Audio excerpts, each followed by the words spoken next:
बिस्मिल्लाहिर्रहमानिर्रहीम। अस्सलामु अलैकुम वरहमतुल्लाहि वबरकातुहू। मोअज़्ज़िज़ हाज़रीन कराम, बुज़ुर्गाने क़ौम और मिल्लत, मेरी इज़्ज़तदार माँ और बहनों, ग़यूर नौजवान साथियों, मेरे तमाम मंजलिसी रुफ़क़ा, शहनशीन पर तशरीफ़ फरमा मोहतरम जनाब फजलुर रहमान शाब्दी साहब, हाजी मकबूल शाब्दी साहब, अज़हर हंडकरे साहब, मोहतरमा वहीदा आपा रुकने बल्दिया, जनाब नसीम खलीफ़ा साहब, गाज़ी जागीरदार साहब और मेरठ से जो मजलिस इत्तेहादुल मुस्लिमीन के उम्मीदवार हैं डॉक्टर महेश कुमार कामले साहब, और अभी कांग्रेस पार्टी से जो उनके सीनियर क़ायद मजलिस में शामिल हुए हैं जनाब शौकत पठान साहब, मैं इनका खैर मुक़द्दम करता हूँ, और जनाब ग़ज़र साहब, अनवर सादात साहब और मजलिस इत्तेहादुल मुस्लिमीन के शोलापुर के उम्मीदवार मेरे छोटे भाई जनाब फ़ारूक शाब्दी साहब। मोअज़्ज़िज़ हाज़रीन इकराम, बुज़ुर्गाने मिल्लत, मैं आपका शुक्रिया अदा करता हूँ कि आपने अपना कीमती वक्त निकाल कर आज के इस इंतखाबी जलसे में आपने शिरकत की। आपका बेहद शुक्रिया। आज इतनी बड़ी तादाद में आप यहाँ पर आए हैं। मेरे अज़ीज़ दोस्तों और बुज़ुर्गों, मैं आपको ये बताना चाहता हूँ और आपको इस बात की गारंटी देता हूँ कि 20 तारीख़ के दिन इस विधानसभा की पूरी जनता जनाब फ़ारूक साहब को अपना नया आमदार बनाएगी। तो इंशाअल्लाह मैं इस बात की गारंटी देता हूँ कि 5 साल में शोलापुर की जनता जो विकास के लिए तड़प रही है, शोलापुर की जनता जो महंगाई से पिस रही है, जो शोलापुर की जनता के नौजवान बेरोज़गारी उनका मुक़द्दर बना कर रख दिया गया, जो नौजवान अपनी डिग्री का इम्तिहान भी दे चुके हैं और 1 साल से उनकी डिग्री नहीं मिलती, जो शोलापुर में यहाँ पर जो इंडस्ट्री थी चादर की, जिसको जोग्राफिकल इंडिकेटर भी मिल गया था, इंशाअल्लाह ताला उसको फ़ारूक शाब्दी ख़ुद मेहनत करके उसको रिवाइव करेंगे। मैं आपसे वादा कर रहा हूँ कि आज शोलापुर में 6 दिन में 1 मरतबा पानी आपको मिलता है।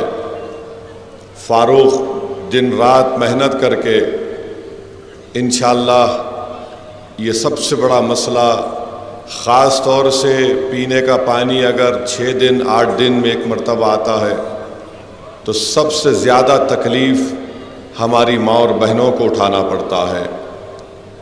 और मैं आपसे वादा कर रहा हूँ कि ये जो फ्लाईओवर का काम, एक बच्चा पैदा हुआ, अब उसकी शादी होने वाली है, मगर फ्लाईओवर का काम मुकम्मल नहीं होता। अब लगता है कि उसकी जुमागी के बाद ही वो फ्लाईओवर का काम मुकम्मल होगा। आप शायद मेरी बात समझे नहीं। 20 तारीख़ के दिन फ़ारूक शाब्दी की शादी आप करेंगे, उनके वालिद बैठे हुए, उन्हें गलत नहीं समझना, आमदार बनाने का मामला है। क्योंकि फ़ारूक को घर भी जाना है वापस, और जुमागी से मतलब 23 तारीख को जब नतीजा निकलेगा उसके बाद से इंशाअल्लाह ताला वो फ्लाईओवर का काम मुकम्मल हो जाएगा। क्योंकि हम जानते हैं कि शोलापुर में ये दो देशमुखों में जो डिशुम होने की वजह से फ्लाईओवर का काम मुकम्मल नहीं हो रहा।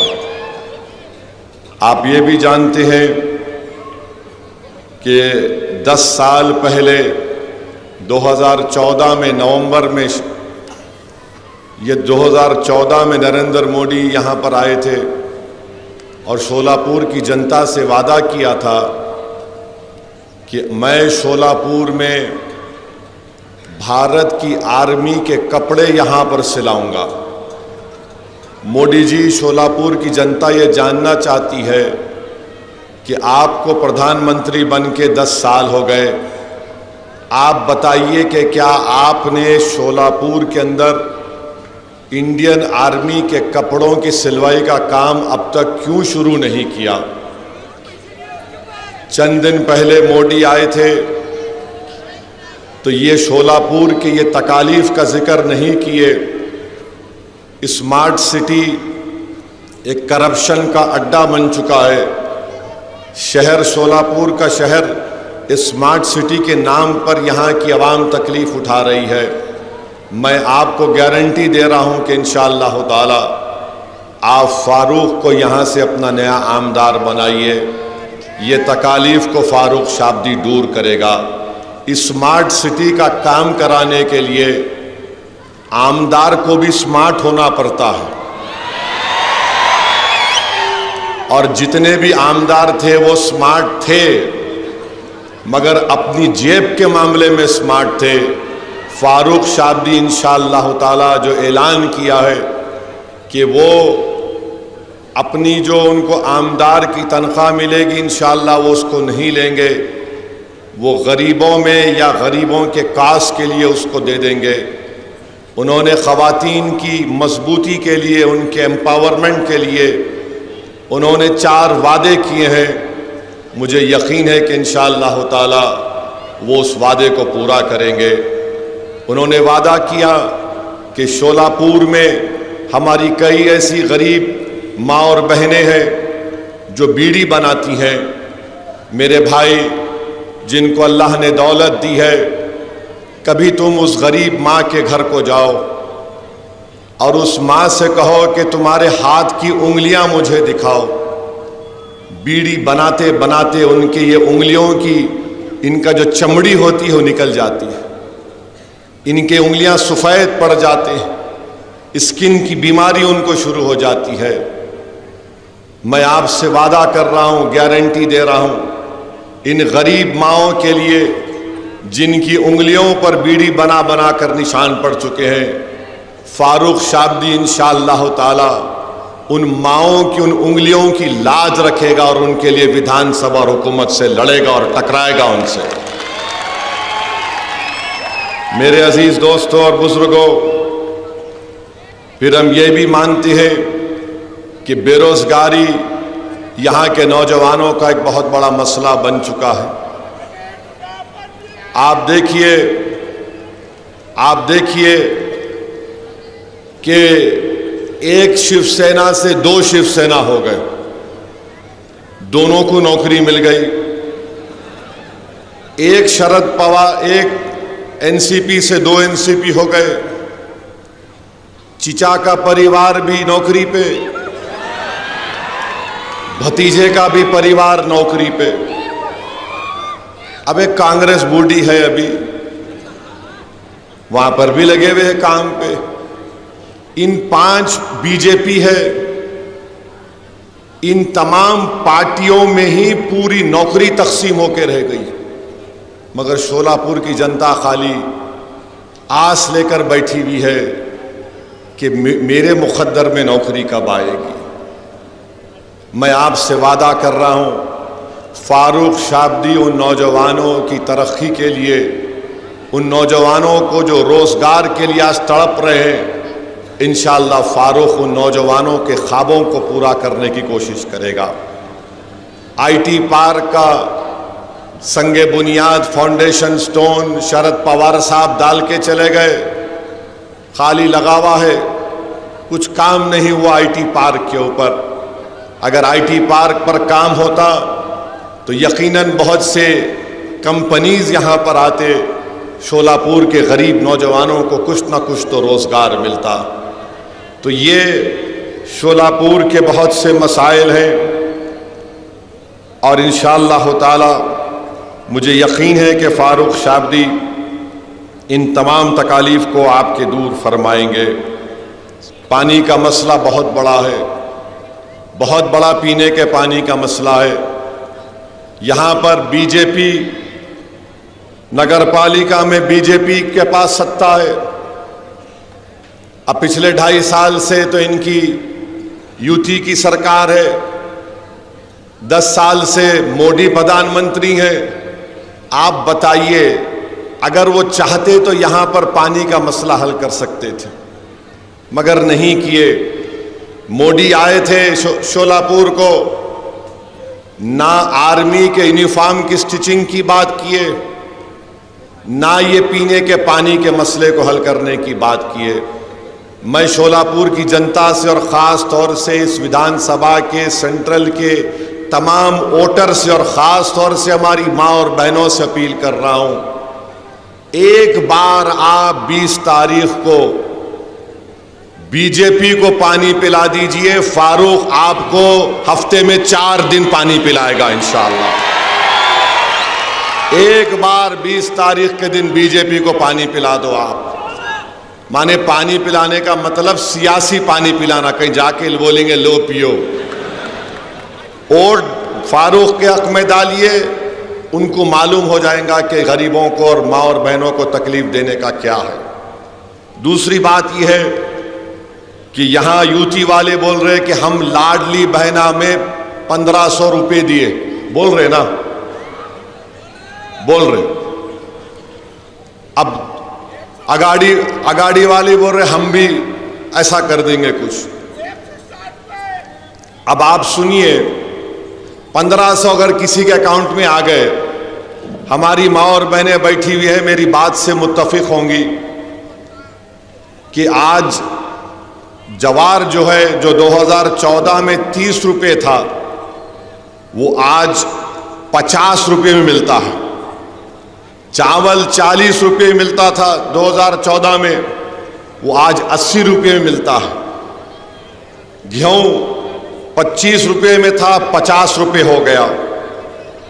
गुड़ 30 रुपये में था, शोलापुर का रेट बोल रहा हूँ 50 रुपये हो गया। शक्कर, मोदी जी चाय बना के प्रधानमंत्री बन गए,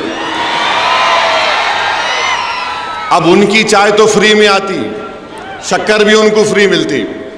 मगर शोलापुर में शक्कर जो 30 रुपये थी 10 साल पहले, आज 45 रुपये में हो चुकी है। मसूर की दाल जो 50 रुपये में बिकती थी 14 में, आज 90 रुपये में बिक रही है। लाल मिर्ची 100 रुपये में बिकती थी, आज 200 रुपये में बिक रही है। इमली 100 रुपये में कीमत थी 10 साल पहले, आज 500 रुपये में है। बैगन जो 5 रुपये में था 10 साल पहले, आज 25 रुपये हो चुका। हरी मिर्ची 20 रुपये में थी, आज 40 रुपये हो चुकी है। प्याज 20 रुपये थी, आज 50 रुपये में हो चुकी है। आलू 10 रुपये था, आज 50 रुपये हो चुका है। फिर आप आ जाइए पेट्रोल 2014 में जब मोदी प्रधानमंत्री बने 72 रुपीस में था, आज 104 में हो गया। डीजल 55 रुपये में था 10 साल पहले, आज 90 रुपये में हो चुका। रुपये में था, आज 150 रुपये में बिक रहा है। नमक 10 रुपये में था, 15 रुपये। अगर आप खाली इमली और आपके मसूर की दाल, लाल मिर्ची, हरी मिर्ची, प्याज, आलू और मीठा तेल मिला लिए तो यहीं 1100 रुपये निकल गए, यहीं 1100 रुपये निकल गए। सिलेंडर खरीदने गए तो उल्टा और 1500 जो रुपये मिले उसमें 300 रुपये डालना पड़ता। तो शिंदे समझ रहे कि हम सबके कान में फूल है, मोदी समझ रहे, अमित शाह बोल रहे लाडली बहना हमारे साथ है। अरे भाई तुम 1500 रुपये दे के 1900 रुपये मेरे से निकाल रहे, ये बेवकूफ बना रहे हैं महाराष्ट्र की जनता को और खास तौर से हमारी माँ और बहनों को, गरीबों को। ये रेट जाकर मालूम कर लेना शोलापुर में। अब मेरे को मालूम कल से बीजेपी वाले जाएंगे मार्केट में, ये आलू की कीमत तो बोलना, प्याज की कीमत तो बोलना। महंगाई मोदी जी महाराष्ट्र को बर्बाद कर रही है। देश में जो इन्फ्लेशन है 6.9 के करीब है, महाराष्ट्र में 7.3 के करीब है। और ये बोल रहे ये दिए ये दिए, क्या तुम्हारे बाप का दे रहे? जनता का पैसा है तो दे रहे तुम, मगर तुम कैसा दे रहे? एक हाथ से 1500 डाल रहे और दूसरे हाथ से 1900 रुपये निकाल ले रहे। अब आप बताइए आपको क्या करना है 20 तारीख के दिन? आप क्या करेंगे बताइए? आप क्या करेंगे? क्या आप हिंदू मुसलमान की लड़ाई को देखेंगे या महंगाई को देखेंगे? किसको देखेंगे आप? आप महंगाई को देखेंगे? महंगाई आपको बर्बाद कर रही है तो हाथ उठाइए।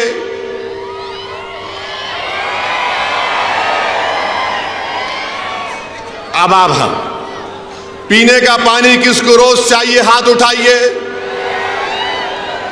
अच्छा, जो नहीं दिया 10 साल से उसको 20 तारीख को पानी पिलाएंगे, हाथ उठाइए। अब बस है, अब ये मेरा मुकदमा में कायम कर दिया। अब फैसला आप जज है, आप लोग जज है। मैं फारूक की तरफ से ये आपके सामने ये बात को रख रहा हूं कि क्यों आपको बीजेपी को, शिवसेना दोनों को कांग्रेस को वोट नहीं देना है। दोनों को सत्ता मिली, मगर दोनों ने गारत कर दिया शोलापुर को, बर्बाद कर दिया शोलापुर को। नौजवान रो रहा है, अरे 1 साल हो गया डिग्री का एग्जाम लिख के, एक सर्टिफिकेट नहीं दे सकते तुम लोग? कौन सी सरकार चला रहे हैं ये लोग? और मोदी जी आके क्या बोलते, इस पे नहीं बात करेंगे। शोलापुर में यहां पर जो चद्दर बनाई जाती है, ज्योग्राफिकल इंडिकेटर उसके पास है, जीआई टैग, मगर मोदी जी कभी मन की बात में भी नहीं बोले शोलापुर की चद्दर के बारे में। मोदी जी कभी आप बोल देते, भाइयों बहनों आज मन की बात शोलापुर की चद्दर के ऊपर होगी, मगर नहीं बोले। क्या बोले? आरक्षण के नाम पे बांटा जा रहा है, महंगाई कमर तोड़ रही है, मगर मोदी जी को फिक्र ही नहीं है। यहां पर चादर बनाने की फैक्ट्री खत्म हो गई, मगर मोदी जी माशाल्लाह रोज नए कपड़े पहनते, बहुत टिप टॉप। मगर ये शोलापुर की जनता जो यहां पर इनके हाथों में अल्लाह ने फन दिया, बीजेपी ने उस इंडस्ट्री को तबाह बर्बाद कर दिया। ये शोलापुर की जनता को इस पर फैसला करना है। और मैं बताना चाह रहा हूं, ये मोदी जी ने कहा कि आरक्षण के नाम पर बांटा जा रहा है। अरे मोदी जी, आप मराठाओं को रिजर्वेशन देने का वादा आपने किया था और मराठाओं को रिजर्वेशन देना पड़ेगा आपको। जरांगे पाटिल आपकी नींद हराम कर चुका है, मुझे मालूम, सबकी नींद हराम कर चुका है। दुबला पतला आदमी है, उसकी समाज ने उसको अपना नेता मान लिया। मैं सलाम करता हूं मराठा समाज को कि मुत्तहदा तौर पर आपने अपने नेता को बना दिया। और हम तायीद करते हैं कि मराठाओं को रिजर्वेशन मिलना चाहिए और झक मराकर देना पड़ेगा, चाहे सरकार किसी की बने। आप फारूक को अपना आमदार बनाइए, फारूक जब विधानसभा जाएगा तो मराठा आरक्षण का डिमांड करेगा, लड़ेगा उसके लिए इंशाअल्लाह ताला। और मेरे भाई और अजीज दोस्तों, बुजुर्गों, मेरी माँ और बहनों, मैं आपसे अर्ज करने आया हूं कि ये जो फारूक से हटकर जो कैंडिडेट खड़े हैं,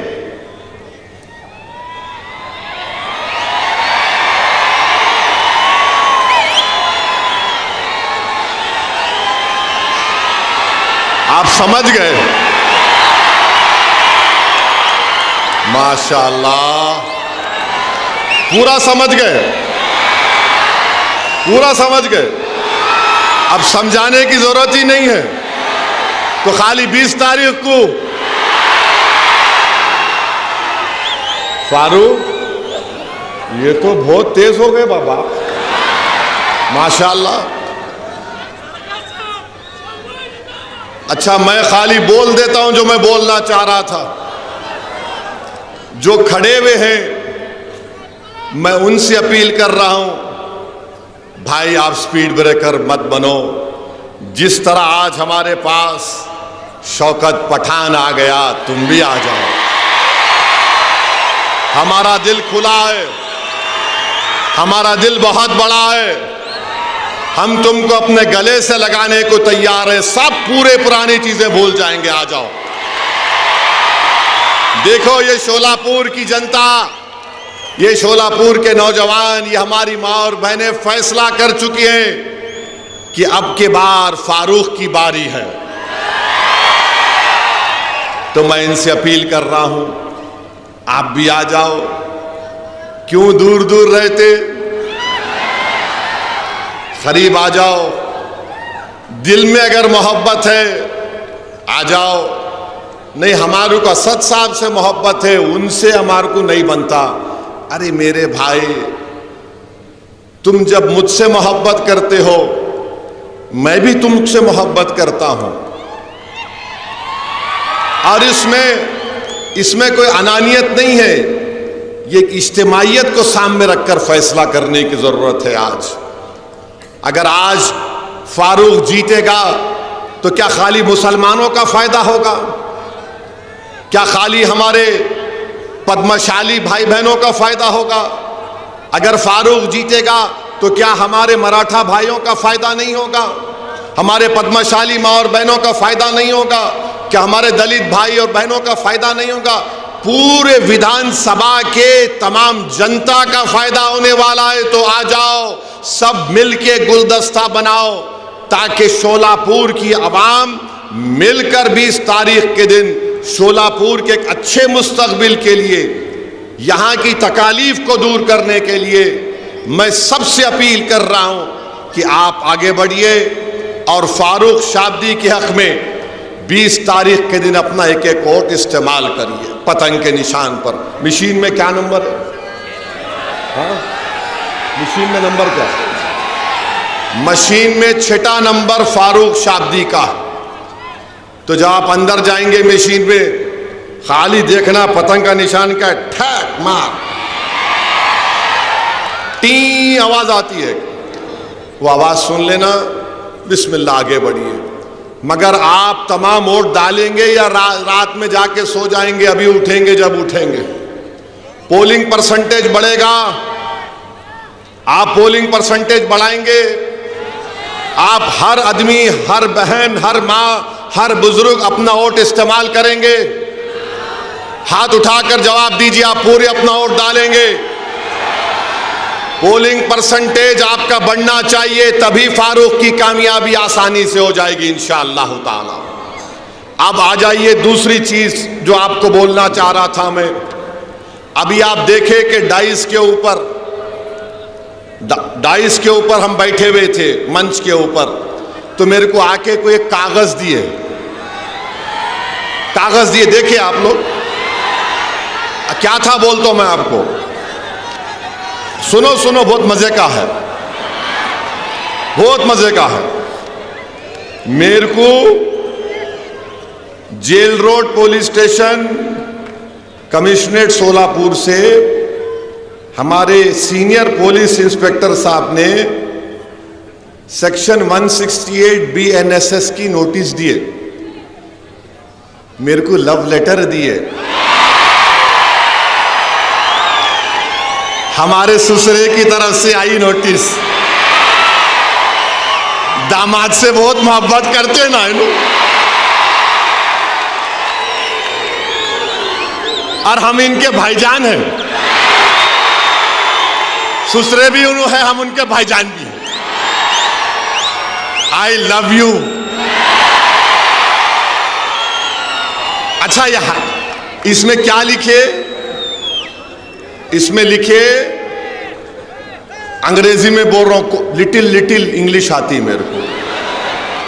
उन्होंने लिखे, please take care not to do any act, comment और statement that may hurt the sentiments of other religious people and persons, and also do not violate the model code of conduct implemented in connection with the General Assembly elections 2024. It should be noted that law and order problem will not arise due to any minor reason, and peace should be maintained. In addition to this, B की जगह BE आना, आप BRE लिख लिए, खैर मेरे को नहीं। It should be noted that legal की स्पेलिंग भी गलत है, LEGAL, आप LEAGL लिख दिए। I am only correcting you. Legal action taken against you in accordance with the prevailing law if public peace is disturbed and law and order। अच्छा, यह problem की स्पेलिंग में M खा गया, प्रोबले हो गया, ये M आना, problem arises due to your commenting that will hurt the sentiments of other religious, religious में G खा गया, and individuals by ignoring the instruction given by the police. The said notice is given under my true seal. तो मैं क्या किया, हाँ नहीं, दूल्हे भाई कुछ आती, किसको भी नहीं आती, वो खाली भाईजान से मोहब्बत है, दूसरों से नहीं है जी। तो मैं नोटिस ले लिया। सुनो सुनो, अभी टाइम कितना है? हाँ, 15 मिनट है अभी। Very sorry, very sorry. 9:45 देखो, 9:45। अरे तो मैंने लिखा नोटिस में, सुनो आप मीडिया वालों, 9:45 घड़ी चेक कर लो तुम्हारी भी। तो मैंने नोटिस में लिखा, फारूक सही बोल रहा ना, कुछ ऊपर नीचे तो नहीं हो रहा ना? यू आर हैप्पी, सेटिस्फाइड, माशाल्लाह। अभी मैंने लिखा, रिसीव द नोटिस, माने नोटिस रिसीव कर लिया मैं। अपोज द कंटेंट्स, हाँ बैठो बैठो बैठो, हाँ अरे बैठो जी, बैठो बैठो, भाईजान बोल रहे, बैठो। अपोज द कंटेंट्स हैं जो लिखे, हम उसको अपोज करते। Issuing authority has no power to issue notice during the period of model code of conduct. The permission of concerned returning officer of Solapur Central should have been taken. तो मेरे को ये समझ में नहीं आया कि हजरत पुलिस दामाद को लाइटर वैन में दिल पे न खोलो, कोई भी गुर्दे पे लेके रिटर्निंग ऑफिसर परमिशन दिए नहीं दिए नहीं मालूम, क्योंकि model of code of conduct जब इंप्लीमेंट होता तो returning officer controls the police, returning officer police को कंट्रोल करता। खैर मेरे को लाके दे दिए, I love them also, no problem. अब आप सुनो यहां पर हम क्या लिखे, हम ये अंग्रेजी में पढ़ रहे फिर तर्जुमा करते। I have address more than 15 election meetings इस जनरल इलेक्शन में and abided by the MCC। माने मैंने इस इलेक्शन में 15 इलेक्शन इंतखाबी जलसों से खिताब किया और MCC को अबाइड किया। फिर मैंने लिखा, it is surprising that the notice has not been issued to the prime minister Narendra Modi. Modi को नोटिस नहीं दिए, ओवैसी को दिए। 3 दिन पहले मोदी आए थे, मोदी को देना था ना, देना था नहीं देना था, उनको नहीं दिए, ओवैसी को दिए, क्योंकि मैं सन इन लॉ हूं, क्या हूं नहीं मालूम। In lighter vein, don't take it seriously. अब ये आप बताइए, ये क्या है? ये जहां मैं चले जाता हूं महाराष्ट्र में, आपसे मोहब्बत का इसका खत लेकर आए हम, आइए।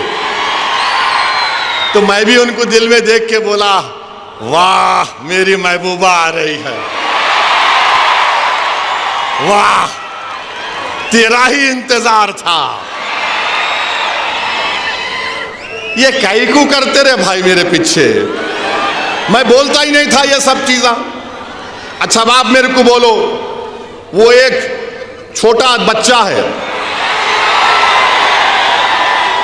नहीं मेरे स्टैंडर्ड से बोल रहा हूं, मेरी गलती नहीं, मैं लंबा हूं तो हमारे अब्बा की गलती है।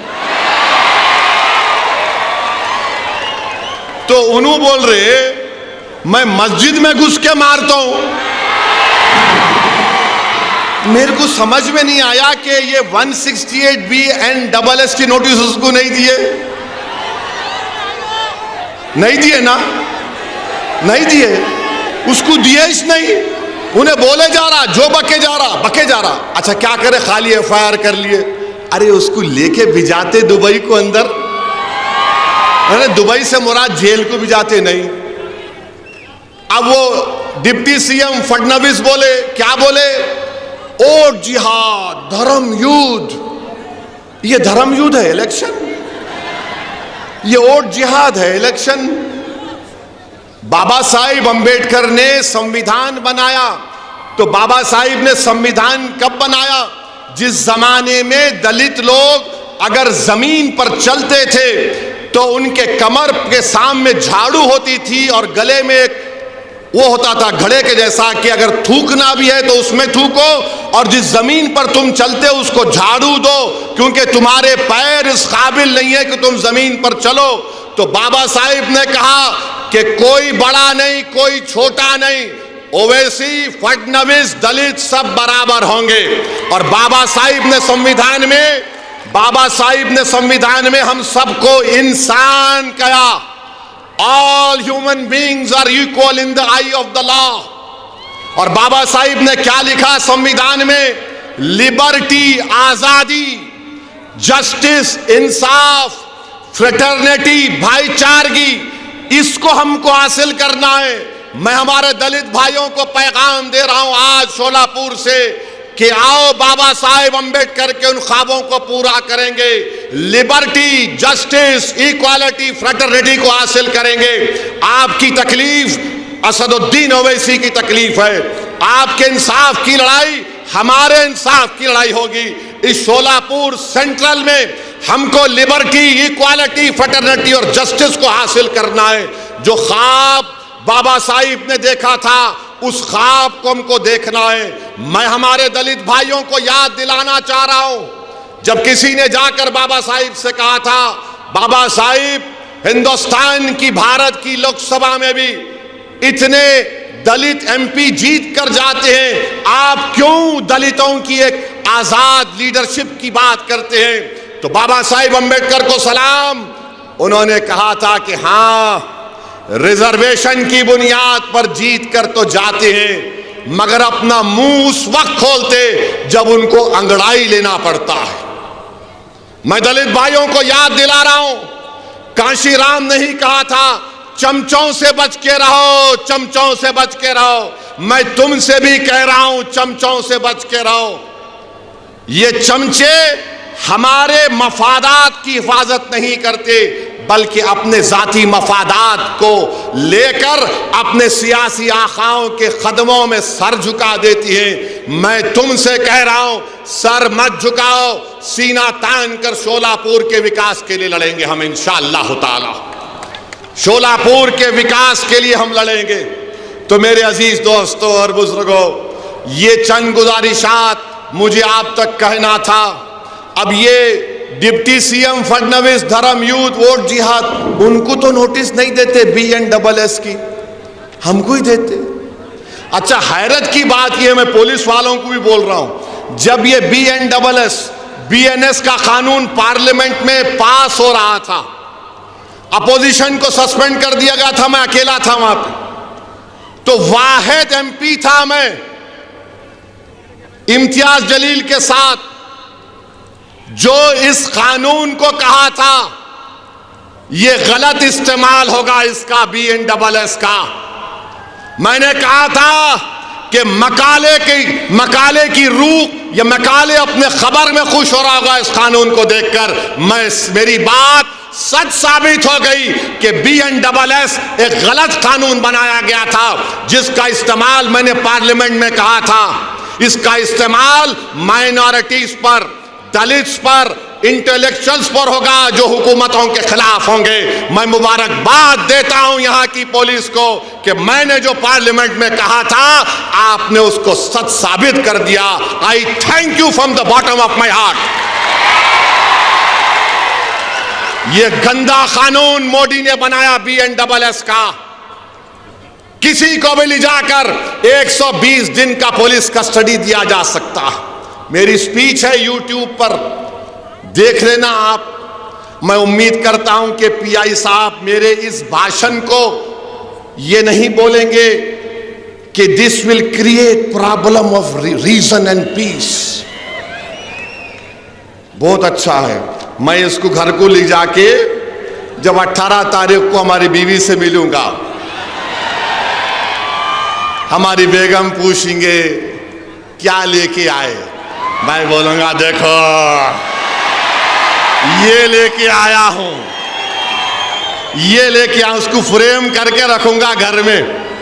ये मेरे लिए मेडल है, तमगा है। जवानी में तो लव लेटर ना लिखे ना मिला, मगर बुढ़ापे में मिल रहा है। Thank you. मगर मैं जवान हूं, मेरी दाढ़ी को वाइट देख के लोग बोलते वाइट हो जा रही। बाबू,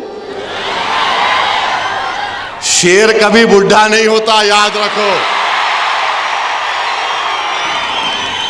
अब दूसरे पूछेंगे मंजलिस के मुखालिफिन, बंदर, भला बंदर कितना भी बुढ़ा हो जाओ कुलाठी मारना नहीं भूलता उन्हें।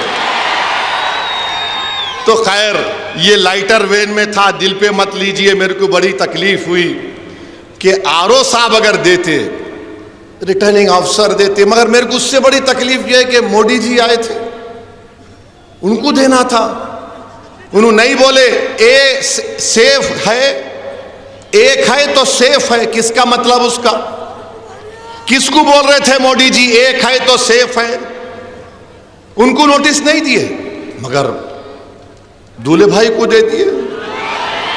तो खैर, आपको अब यकीन तो हो गया ना कि नोटिस किसको मिलती? बोलने वाले को मिलती। इतना बड़ा जुलूस इम्तियाज जलील निकाले औरंगाबाद से मुंबई तक, 10,000 गाड़ियां थीं, एक पत्थर नहीं मारे किसी के ऊपर। रसूलुल्लाह सल्लल्लाहु अलैहि वसल्लम के शान में जिसने गुस्ताखी करने की कोशिश की, कोई गुस्ताखी नहीं कर सकता, जिसके लिए जमीन और आसमान बनाया गया। अरे एक नापाक इंसान गुस्ताखी कर सकता है आका की शान में? अगर कोई आसमान की तरफ देखकर थूकेगा तो थूक उसके मुंह पे गिरता आके। मगर कोई गड़बड़ नहीं हुई। मगर एक बात मालूम हुई, इम्तियाज जलील ने MP का इलेक्शन सबने मिलकर हरा दिया उसको, मगर इम्तियाज जलील ने अपनी गुलामी का सबूत दिया और बताया कि मैं आका के गुलामों का गुलाम हूं। मैं शुक्रगुजार हूं फारूक शाब्दी के वालिद का कि उन्होंने ऐसे होनहार और एक गयूर बेटे को पैदा किया, तरबियत दी। यहां पर फारूक शाब्दी ने हर मसले के ऊपर एहतजाज किया, आपने उसका साथ दिया, मैं आपका शुक्रगुजार हूं।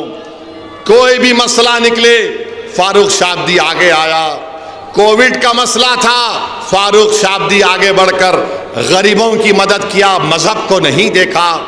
पढ़ाने का स्कॉलरशिप का मसला आया, फारूक शाब्दी ने ये नहीं देखा कि कौन किस समुदाय का है। फारूक शाब्दी ने कहा यह शोलापुर का है, इसका मुस्तकबिल अच्छा होना चाहिए। मैं शोलापुर की जनता से अपील कर रहा हूं, क्या आप 20 तारीख के दिन अपना एक एक वोट फारूक को देंगे पतंग के निशान पर? आवाज जरा दम अंदर से निकालो जी। नहीं नहीं नहीं, मोदी जहां कहीं भी है उनको आवाज आना।